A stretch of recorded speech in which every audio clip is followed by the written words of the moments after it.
This episode of Mind Community is dedicated to the memory of Amali Mayers.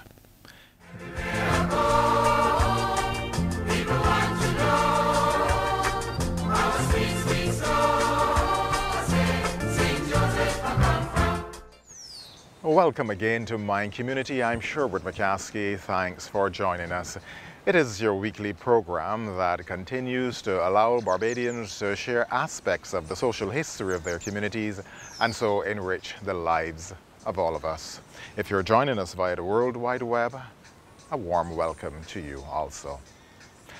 This week I shall begin, like I always do, on a thankful note. Just recently, as I was making my way into the office at the station in the Payne, I was presented with a piece of mail. I opened it and there was a handwritten letter from a lady who resides in St. James. There was no name, no signature. The letter read in part, "I just wanted you to know how so many older persons here, and in Canada for sure, and I'm sure other places, make sure we are nowhere else but in front of our television monitors every Sunday evening at 7:30. She went on, "Oh, you do not have any idea the joy this program brings to the hearts of persons, especially the older ones." Well, now that I know, thank you very much for your kind words. In fact, you have inspired me tremendously. We are back in the parish of St. Joseph. Exactly where in St. Joseph are we, Barbara? Bathsheba St. Joseph was better known as Shepherd Town because of the shepherds that own almost all the land down here. So they call it Shepherd Town. From behind you, right down to the Bonita Bar, is Shepherd's Land. Shepherd's Land. My mother's aunt was Emily Shepherd, was married to a shepherd. And her husband was Abraham Shepherd. And they had the first boarding house at Bathsheba St. Joseph. Just behind you there, that spot that is vacant. That was the first shepherd's boarding house. No doubt that was a very good investment for her family.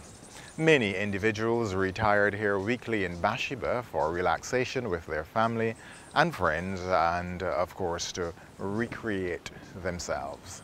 Well, I could remember Simeon Hunt that had the business in town. He would come and stay sometimes 2 weeks and then he would leave and go back down. And they had other people that came to the boarding house and stayed for 2 or 3 weeks. And then they would just to enjoy the scenery of the sea and just what the doctor ordered. Yeah. When I came along, all those houses were not there. It was just land. Canes. Canes were all here. Canes. Old train. Train had gone, but they had a big rock there. They had to blow it for the train to run good. So that was blown right there. A rock was there in front of my mother's aunt guest house. But when I came along, I found an old train carriage right here on this spot here, right here. And we would play on it as little children. But my mother told me the train stopped running in 1938. So I didn't get to experience anything like that. But we played on the carriage, but then in a couple of years it came and they removed it. Brought a truck and take it away.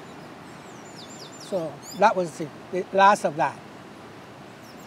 The train track going to Tent Bay is going down into the sea. It's going to see just as House and Aiden's church, 2 churches, went down that way. The old train line is slipping into the sea. We will get back to the story of St. Aidan's Church later in the program. Yes, the train track was removed and quite a lot of this was used as utility poles in eastern Barbados. What about childhood days and having this entire area here as her playground? We love those days, especially we get vacation. We leave home on mornings, we didn't come home until the evening because we find the Fatport Walk and the Cashew Walk, St. Andrew, East Coast Road. We would leave home and walk down to Cattle Wash, the Fatport Walk. the Cushu walk. And we would not come back home not till evening. We would leave home to go in the sea, and we would not come back home not till evening. And then we were so hungry, they have some small coconuts that come up on the beach. We call it sea coconuts. And it bears a little round thing, and you break it, it's very hard like a coconut. We would eat that until we get home. Those were good days. Those were good days. And we had a custom of burying each other's feet in the sand. And my niece, and we stayed so long, my grandmother came down, she came down. Nothing was there yet. They had a lot of manganill trees right there in the park. We used to play cricket there. And she came down, and we saw her with she had a coconut, one of those coconut brooms. And she came down, and we tried to get my niece's foot out of the sand before she get there. And then we pulling it, they had buried her so deep, we couldn't get her feet out. We get her one, and then we couldn't get the other, and my grandmother's almost on us. And when she was almost getting to us, we got her foot out, and we ran. Some scampered this way, and some scampered that way. And all she stand up and say, "You all have to come home." We never get home. We go at my uncle's wife there and sleep till morning. And then we will ease in the house the next morning. And that is true, there's no lie. What happened after Barbara said they eased back into the house, or quietly made their way back into the house the next morning? Well, she has decided to leave that to your imagination. She, however, went on to speak about her fun-filled days here as a child in Bathsheba. We call ourselves sea rats. I can swim. I don't know about that now. I won the first race in Bathsheba by, I think his name was Fuffy Williams. Yeah, he had a racing. Came up here and asked some people to come and take part. I won the race. That's at that Bay. We were taught to swim by the older folks. We just take us out and tell us find ourselves back in. And that's how we learned to swim, the hard way. Many times I find myself go down on the water and I land by where the photographer is. I'm more near to shore than waving my hands. Breaststroke, freestyle or what. I go down and I blow, came up by the photographer. It's not too far from the shore. So we have to use the trick and everything. But we were taught to swim the hard way. As a young girl, that's the rock there that we will jump off of down in the pool. The pool is down there, called the pool or the basin. When it's low, you can go in it and you can stay there and you can swim because it's a pool. It's built in the rock. And that's the pool that we jump in when we were young. We just go up on top of the rock, we go from behind, come around to the front, stay up on the thing, and jump in the pool. They're doing it still. They're doing it now. Yeah, they're doing it. Because I have many videos of children jumping off the rock. Yeah, they're doing it. It's fun. We just wait till the wave comes and we jump. We don't want to jump when it's, when the wave comes to get to the pool, we jump. That was fun. I know how many pictures I have taken with tourists taking me jumping off of that rock. Oh dear, I had loved that. We live in the sea. I love it. And there's nobody up here cannot swim. They have themselves to blame. Because we know every inch of this reef. Every inch. As my son, who's a lifeguard now, he always says, there's nobody in Barbados that should not be able to swim. Children in Bathsheba learn to swim early. And they're so tall so, and they can surf. We have a young surf team here in Bathsheba right now. My son trained them because he's a surfer. He's a lifeguard, he's a surfer. And he trains the little ones. Brian Talma. He's training the little ones down here. And they're getting good. They're getting good. They're learning to swim well. They're learning to surf well. I surf Bathsheba, I even get the opportunity to go other islands and surf, you know. Surf around the Barbados Association. You know, I was actually one of the guys that used to help set up for the contest in Soup Bowl. I had a bar back then. So I used to get any assistance to the surfers as they could, you know. I used to sponsor some of the guys. Like the younger guys, I would sponsor them surfboards, plane tickets, you know. So that was part of what was going on at that time. I dive sea egg. I fish. But I never liked the rocking of the boat. The first time I been fishing with my uncle, Mr. Nicholls, oh dear no, not again. Oh Lord, you see the boat rocking and I am bringing up whatever you have in me. And it's rocking, and then when I came out, I just got out the boat at Tent Bay, came right home, was living right behind that blue house there. And when I got home, the whole house was going like that, spinning. I never went back. I said, I'm not going back. And there's another thing too, the boats at Tent Bay, when they come through, we call it the bar. When they come in on evenings from fishing, sometimes the sea is rough and the boats turn over. And we would run down the old train line and wait till the fish get there, because the fish was going to float down. And we would take I think the name of it is railroad vine. That's it, a vine that grows on the beach with more flower. We came along calling it wamba. And we would take off the leaves, take it, and we call it string the fish. And when we leave to come home, we come home with about 25 and 30 fish. And we went fishing. Just the boat turn over, and the tide bring the fish right down here. So we get fish to eat. Although our father was a fisherman, we still get fish to eat. It was fun as young children. Bathsheba, in association with Tent Bay, was known as a thriving fishing community. Daily, this area was a hive of activities as boats offloaded their catch into the hands of waiting fisher folks who traversed the area selling that fish to locals, of course, to the hotels and to guest houses in the area. Who were some of those individuals who fished here in Bathsheba and the Tent Bay area? Yeah, I was a fisherman myself too. You know, so the boats go in and out at Tent Bay. The older guys, like in the back, there's a Sammy shop, which is Uncle Joe now. There was a man like Bussy and Boogaloo, and some of the guys still living, like Bolly and Brian Horse. Joe died, which is Joe Barra. He was one of the top fishermen. He just passed off I think last year or earlier this year. Yeah. They got a few lows that was fishing too. All them guys used to guys. They got a few younger guys that dead too, like a guy named Pelly Tone.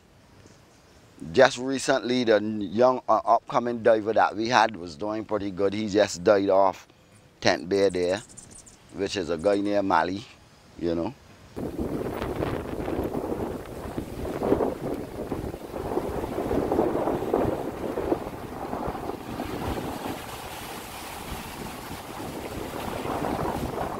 All them is guys that, you know, make a contribution to the fishing and thing, including myself. You know, because I was a diver, lobsters, fish. I fish deep ocean and on the beach. So I fish right through. My father was a fisherman, John Goodman. My brother, Lionel Nicholls. My brother, Stanley Nicholls. Chubby Carter. Lassie Carter. His name was Michael. They were Michael Henley. He was a great boat builder. My nephews were fishermen. It's run right through in the family. So it's a fishing community, but they have all died. They all died out. And the young people are not taking up the trade. But I would like some of the youngsters in the neighborhood to more get involved in the farming and into more fishing, because that's what St. Joseph got to offer. We got a whole plantation up there that they could give the guys some land to plant food, you know. What's the name of that plantation? George River Plantation. A fisherman could be at sea for days. This required a certain degree of stamina and a great sense of humor. Barbara's father, in particular, became very creative, and instead of telling them exactly what occurred while he was at sea, he amused them with stories of activities which he claimed occurred at sea. My father would tell jokes, you know, he would tell jokes. He said when he go fishing and you don't get a bite, he and the other man would go down underneath the sea and fish marbles. And then he was at the shop one day and he said, the shop is right there, that's the Goodman shop. He said, come, and everybody would say, he said, I just see a small pea chink on the water. Now tell me if you can see a pea chink on the water. And the people looking. My father just made jokes and people just go along with them. Rocks are a part of the landscape and seascape here in Bathsheba. In fact, rocks give this place character and definition. With so many around, you could imagine that they would be given names. What was this one called? Parlor. P-A-R-L-O-R. Parlor Rock. But the tourists call it the Mushroom Rock. There's Mushroom Rock here, so this rock right here. That's Mushroom Rock. We can go right wrong and come back right wrong and step down and walk to the sand, to the beach. We call it Parlor Rock. Years ago, when the sea was real high and the sand came up, many people climbed that rock. But I haven't seen nobody climb that rock in years because the sand is more lower now. Down behind this hill here, there's a lion head rock. You can't really see it from the trees blocking you. And the up tent there is Points Rock. All of them rocks, this carry real significance down in here in Bathsheba. Starting from music, down by the old Edgewater Hotel. Them rocks down there, that's called music. And the rocks there, so they got like different shapes or like heads of different animals. There's a frog. There's a rabbit. There's a lion head. We give the rocks names because they have shapes like animals and different things. So. And then you come up the coast a little further, there's Soup Bowl Rock, which is right in Soup Bowl, the famous surf break. And then there's the basin, which is the basin in the coal hole is a spot where people go in bed. There's a natural pool in there. And then you come up, you got High Rock, which is where the old changing baths facility is on the beach there. This rock here in the streets of St. Aidan's Church, we call it Goat Head. That rock right there. They're visible. They're visible. You go that way, you can see them. They're visible. There seems to be a peculiar history as it relates to churches and land movement here in the parish of St. Joseph. There's the case of St. Bernard's. There's also St. Joseph's Church and the story of St. Aidan's. All three churches here in the parish of St. Joseph. Yes, it's the third spot, St. Aidan's Church. Third spot. First was up over the hill where the community center is being built now. The second one is wrong that curb there we call the Chapel Hill, because at that time it was known as the Chapel. And that was the second spot where the old St. Aidan's Church is. Land slipped and the churches went right down. But when I came along, I saw the big blocks down underneath going to the train line. I never knew what it was. My mother told me that's where the church was. St. Aidan's Church. And then I came along and saw the steps coming from the train line, and she told me that was the second church. So this is the third. But at that time it was Chapel, but St. Aidan's Church. What about other forms of commercial activities here in Bathsheba? They had the oldest lady that from down here. She just passed off, I think, over a year ago. Miss Trotman. She was the oldest living person in this neighborhood back then. And enough people grew up off of she bread. In my younger days, when I was about 13, 14, she used to sell bread. And she used to do like a small bread, you know, the bread with the 2 points. Them sort of old style bread. And the guys that come to the beach would always buy one of them, you know. So you would get one of them and you would get a sucker bobby. You know what I mean? In the plastic, you just suck on that there. That was the thing for the beach. A fellow would roast breadfruits and eat a breadfruit with coconut. You know? You ever try that one? Breadfruit and coconut, dry coconut, you know.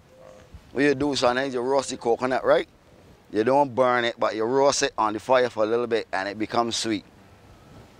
So then you eat breadfruit, coconut together. The two combination is so sweet.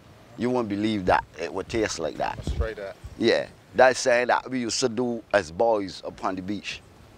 Yeah, and I used to do a small muffin bread. You remember the coconut muffin bread? The surfers used to love that. That is like a quick snack if you want to surf. You don't want to eat nothing big, so you would eat a cheese cutter, fish cutter, or a muffin. You know, some guys would drink soft drinks with that. That was the normal thing for the surfers. What about a village bakery, a location where residents of Bathsheba took their ingredients and have their bread and cakes baked? My mother said that they would leave home and walk the old train line going to Glen Burnie, St. John. And when you leave Tempe Bay, you're going up, you get to Glen Burnie, and you're going up, and you get to Martins Bay. St. John had a bakery up there. They would bake their bread and come back down at night with a tray with the bread on their head. I walked from here to Martins Bay many times. It's a nice walk, very nice walk. I see people come and park their cars there and they start to walk. And they go as far as Martins Bay, they come back and get in their cars and they go their way. You know, that's their exercise. Social life features prominently in almost every community, and certainly here in a hub area like Bathsheba, many assembled weekly to be entertained and others to be part of the entertainment.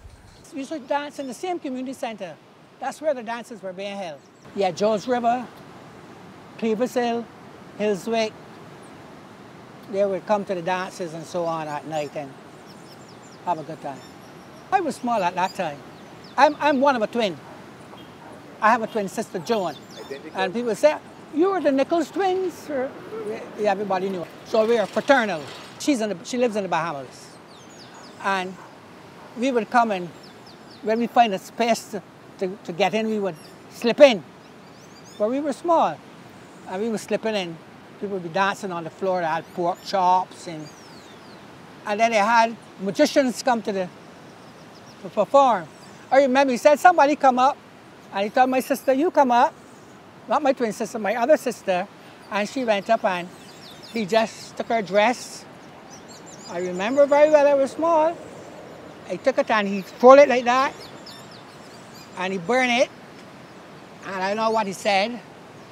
Some words. And then he did the dress back up there and I don't know, it came back the same way. But I saw it all. Yeah, people had dances but Bathsheba was lively. And then they moved it from there and they took it going up the line there to Tempe Bay. And then they pulled that down up, it was getting old, and they built it right there where the new one is being built now. That's the new Bathsheba Community Center. I love Bathsheba. It's my hometown and I will always love Bathsheba.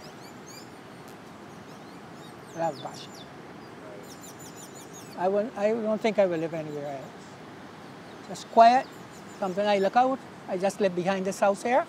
Sometimes I look out and I don't see a soul walking the road. I love that. Quiet. Quiet. I come down, sitting on the beach on the evenings and meditate. Talk to my God. It's beautiful. And that beauty has inspired many poets, many musicians, and many writers over the years. One needs only take up a position of vantage and you will be immediately inspired to compose, or certainly think of this wondrous creation of which we are a part. Speaking about point of vantage, that land belongs to the St. John. Their aunt was Miss Mary Austin that owned the plantation in St. John, Malvern Plantation. That was Miss Mary Austin. That was her home. She had married Austin, but she was a St. John. And then when she died, I think she left everything for her nephews, St. John's. Some of them are eye specialists, some of them are doctors. She would come down and stay at the Bay House for a couple of weeks, and then she would go back to Malvern. I remember she would come to the Atlantis and they would go and get her fish for her. The maids would go and get her fish for her from the fisherman. They would fix up her fish, bone her fish and so on. And one day I was sitting down there waiting until my father come in. And she looked over and she said, "I wish I had a neck like yours." Because I was thin and right. She said, I wish I had a neck like yours. And she was a nice lady, Miss St. John. She was a nice lady.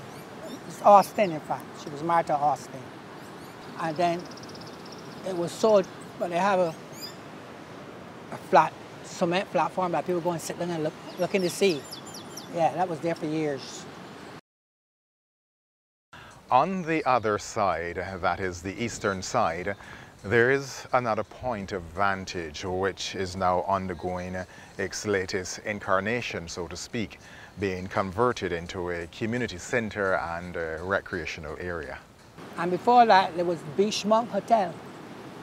I didn't come along and find it because it had burned down. My grandmother worked there, my grandmothers worked there. I don't know if my mother had worked there. Beach Monk Hotel. That's up the street where the social center is being built now. That was Beach Monk Hotel, big hotel. But I think the owner was Mr. Hassel. Since that, they had a house there that we call Hillcrest. They would take in, people would come and stay, you know, vacation and so on and things. That was Hillcrest. But that just deteriorated. So they're building they have a park there now with benches and so on, seats over there. And they're building the community center right there. I love Bathsheba. I would not live nowhere else.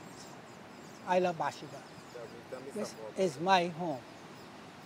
All of my family live here in Bathsheba. Bathsheba, its beauty and its people. This special location that, interestingly enough, although it's on the eastern side of the island, looks north and not east. It has welcomed and embraced thousands from all over the world for many years. I'm Sherwood McCaskie. Until next week at the same time, it's goodbye for now and every blessing. Everywhere I go, people want to know our sweet, sweet soul. St. Joseph, I come from. This episode of My Community has been dedicated to the memory of Amali Mears.